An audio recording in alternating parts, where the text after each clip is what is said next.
ही बताना चाहूंगा, अगर भारत के गृह मंत्री जी की औकात नहीं है तो आपकी भी कोई औकात नहीं है, ये बात याद रखिएगा। और फिर विस्तृत चर्चा हो। अब आप मुझे ये बताइए, प्रधानमंत्री जी बयान तो तब देंगे ना जब आप अपनी जो भी शंकाएं हैं, जो सुझाव हैं, जो आलोचना है, उसको करेंगे संसद के पटल पर। सबसे बड़ी बात है, मर्दों का प्रदेश है ये, एक और अशोक गहलोत के मंत्री कहते हैं। तो आप ऐसी पार्टी को आते हैं, कम से कम आईना देखिए और अपना जो घिनौना चेहरा है राजनीतिक वो सामने आ जाए। संजय जी, जब परिणाम आएंगे नो कॉन्फिडेंस मोशन के, तो करारा थप्पड़ उसी विपक्ष को पड़ेगा जो कहीं ना कहीं पीएफआई के साथ खड़ा था। दोस्तों, बीजेपी प्रवक्ता गौरव भाटिया ने कांग्रेस प्रवक्ता को उधेड़ कर रख दिया।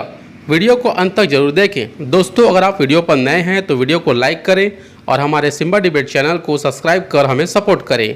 तो चलिए दोस्तों, शुरू करते हैं। अंजना जी, मॉरल विक्ट्री हो गई, अंडर करंट बड़ा अच्छा था, हमारी जीत हो रही है जब तक कि चुनाव परिणाम ना आ जाए, ये पर्याय बन चुका है विपक्ष का।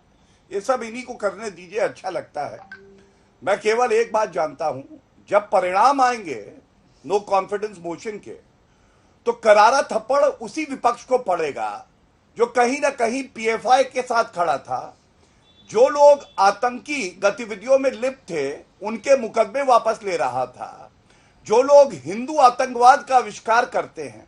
और अभी मैंने सुना उद्धव ठाकरे गुट की प्रवक्ता बोल रही थी कि क्या इंटरनेट बंद हो गया है। मैं उनको एक आंकड़ा देना चाहूंगा। यह राजस्थान का आंकड़ा है एनसीआरबी का। 2021 में 6,337 बलात्कार के मामले, पूरे भारत में सबसे ज्यादा। जनसंख्या के अनुपात से देखें तो उत्तर प्रदेश से करीब 6 गुना ज्यादा।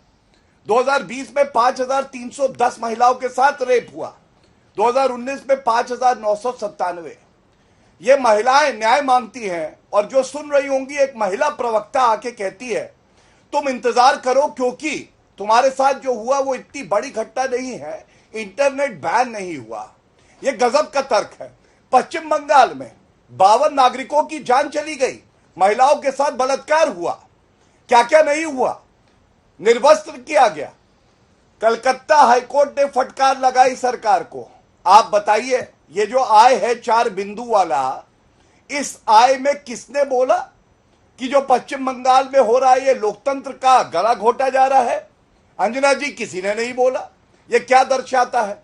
ये दर्शाता है कि अगर कोई डकैत पुलिस की वर्दी पहनकर पुलिस थाने के अंदर पहुंच जाए तो भी उसको पकड़ के जेल में ही डाला जाएगा। यही हाल विपक्ष का है। क्योंकि मैं तो इनसे सवाल पूछना चाहता हूं, क्या ये सत्य नहीं है? सर्जिकल स्ट्राइक और बालाकोट एयर स्ट्राइक का आपने प्रूफ मांगा हमारी सेना से। मैं यहां कांग्रेस के प्रवक्ता को चुनौती देता हूं, अरे आप नाम रखते हो आय और 4 बिंदु वाला, आप मुझे ये बता दो, एमओयू आपने चीन से किया, भारत तेरे टुकड़े होंगे इंशाअल्लाह इंशाअल्लाह के नारे लग रहे थे, राहुल गांधी वहां जाते हैं समर्थन करने। ये कौन सा आय 4 बिंदु वाला है? क्या ये सवाल नहीं पूछे जाएंगे? और सबसे बड़ी बात है अंजना जी, जैसा प्रधानमंत्री जी ने कहा, बिल्कुल सही कहा, अगर पॉपुलर फ्रंट ऑफ इंडिया ने इंडिया लगा लिया तो वो देश प्रेमी नहीं हो गए, उनका बैन हुआ तब भी। इंडियन मुजाहिदीन अगर इंडियन लगा है तो वो देशभक्त नहीं हो जाते, बैन लगा है। और 2 आतंकी जो मारे गए थे तो सोनिया माता, ये सलमान खुर्शीद ने कहा है, रोई थी क्योंकि उनका धर्म देख लिया था। तो आज बात ये नहीं है कि इनका नाम क्या है, आज बात यह है कि इनका चरित्र क्या है। इनके जो पहले के बयान हैं उनको देखा जाएगा, किस तरह से इन्होंने भारत की जड़ों में प्रयास किया है कि दीमक बन के उसे खाएं, ये देखा जाएगा। देखिए अंजना जी, सर्वप्रथम तो जो लोग पाखंडी आय और 4 बिंदु वाले कहते थे कि लोकतंत्र खत्म हो गया है, वो लोग बता रहे हैं कि लोकतंत्र की जीत हो गई है। तो ये तो अच्छा है हमारे लोकतंत्र के लिए कि जो लोकतंत्र खत्म हो गया था राहुल गांधी के अनुसार, अब वो जिंदा है क्योंकि मौका दिया गया। और मैं कहता हूं ये दिखाता है कि स्पीकर महोदय कैसे निष्पक्षता से संविधान का पालन कर रहे हैं और उन्होंने कहा हम इसे स्वीकार करते हैं और आगे चर्चा होगी। लेकिन आज बड़ा सवाल ये है अंजना जी, गृह मंत्री जी की जिम्मेदारी है ना ये देखना, सुनिश्चित करना कि पूरे देश में व्यवस्था सही रहे। तो आज जब गृह मंत्री कहते हैं हम इस पे चर्चा करेंगे, तो बात क्या है? ये कांग्रेस के प्रवक्ता ने तमाम डिबेट में कहा। मैं इतना ही बताना चाहूंगा, अगर भारत के गृह मंत्री जी की औकात नहीं है तो आपकी भी कोई औकात नहीं है, ये बात याद रखिएगा। और विरोधाभास कितना है देखिए, मेरे हाथ में चिट्ठी है जो गृह मंत्री जी ने लिखी, और इस चिट्ठी के मुख्य बिंदु ये है, उन्होंने कहा विस्तार से मणिपुर पे चर्चा की जाती है, दलगत राजनीति से ऊपर उठिए, एक रचनात्मक बहस हो। और साथ में उन्होंने विनती शब्द का प्रयोग किया, क्योंकि लोकतंत्र में यह आवश्यक है कि संवाद हो और पूरा देश देखे, और जैसे मैंने कहा अमृत का अमृत और विष का विष हो जाए। लेकिन खड़गे जी, और मैं कोई ऐसा शब्द नहीं प्रयोग करना चाहूंगा कि उनकी शान में गुस्ताखी हो, बड़ी पार्टी के अध्यक्ष हैं, चाहे रिमोट कंट्रोल से ही चलते हैं। पहली ही लाइन में क्या लिखा आपको मालूम है अंजना जी? उन्होंने कहा पहले प्रधानमंत्री बयान दे, फिर विस्तृत चर्चा हो। अब आप मुझे यह बताइए, प्रधानमंत्री जी बयान तो तब देंगे ना जब आप अपनी जो भी शंकाएं हैं, जो सुझाव हैं, जो आलोचना है, उसको करेंगे संसद के पटल पर। तो पहले आप चाहते हैं प्रधानमंत्री जी बयान दे दे और फिर विस्तृत चर्चा हो जाए। ये जो अनोखी सोच है ना, ये आय जो 4 बिंदु हैं, ये वो आय है जिसमें भारतीय नहीं है, वी नहीं है, अस नहीं है, 4 बिंदु है। और 4 बिंदु मैंने आपको बता दिए, वंशवाद, भ्रष्टाचार, सांप्रदायिक राजनीति और विरोधाभास, ये 4 बिंदु हैं, उसी का नतीजा है। मैं एक बात और कहना चाहता हूं, देखिए मैं इतना ही कहूंगा, यहां पे मेरे साथी बैठे हैं, उन्होंने बात अभी करी कि शब्दों की मर्यादा रहनी चाहिए। मोदी तेरी कब्र खुदेगी, चुने हुए प्रधानमंत्री के लिए कहा गया। चौकीदार चोर है, राहुल गांधी ने कहा।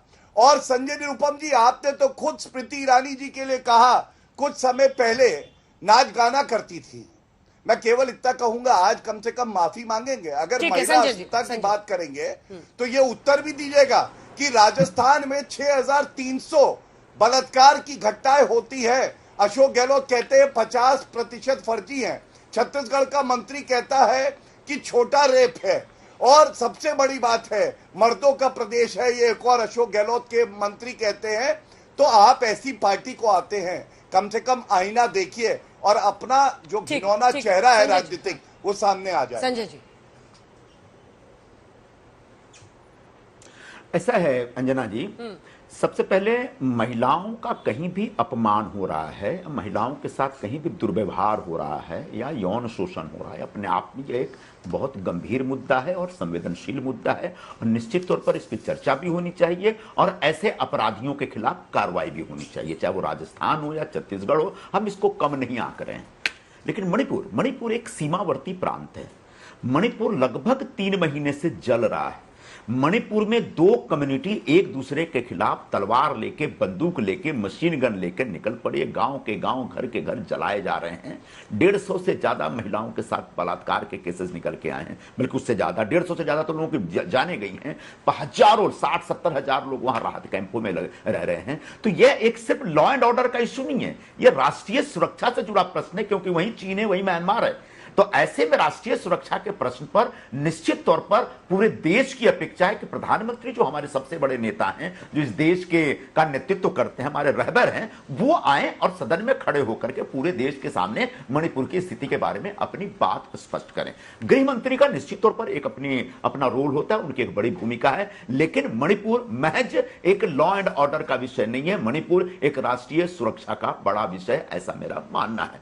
अब प्रधानमंत्री जी को किसने क्या बोला, मैंने क्या बोला, इन बातों के ऊपर हम कभी बढ़िया से चर्चा कर लेंगे गौरव भाई, इतना चिंता मत करो, और इस पर बहुत बार चर्चा हो चुकी है। लेकिन आज कम से कम मणिपुर जैसे गंभीर विषय को, बाकी विषयों को छेड़ करके उसको कम मत करिए, क्योंकि मणिपुर बहुत पिछड़ा देश है। 30-35 लाख की पॉपुलेशन है वहां पे, छोटे छोटे गरीब लोग रहते हैं, बड़े कमजोर लोग रहते हैं, उनका एक बड़ा क्लोज किस्म का फैमिली है। एक औरत के ऊपर अगर कोई अत्याचार होता है ना, तो औरत अपना चेहरा दिखाने के लायक नहीं रहती। वो मुंबई और दिल्ली जैसे बड़े महानगर में नहीं रहती, वो छोटे छोटे से गांव में रहते हैं लोग। तो ऐसी महिलाओं के ऊपर जो अत्याचार हुआ, कम से कम उस पर हम सबको एकमत होकर के उसके साथ खड़ा होना चाहिए, उसको न्याय मिले, इसको एक स्वर में बोलना चाहिए। हमारे वहां के मुख्यमंत्री महोदय क्या कहते हैं कि ऐसी तो 100-150 घटनाएं घट गई हैं।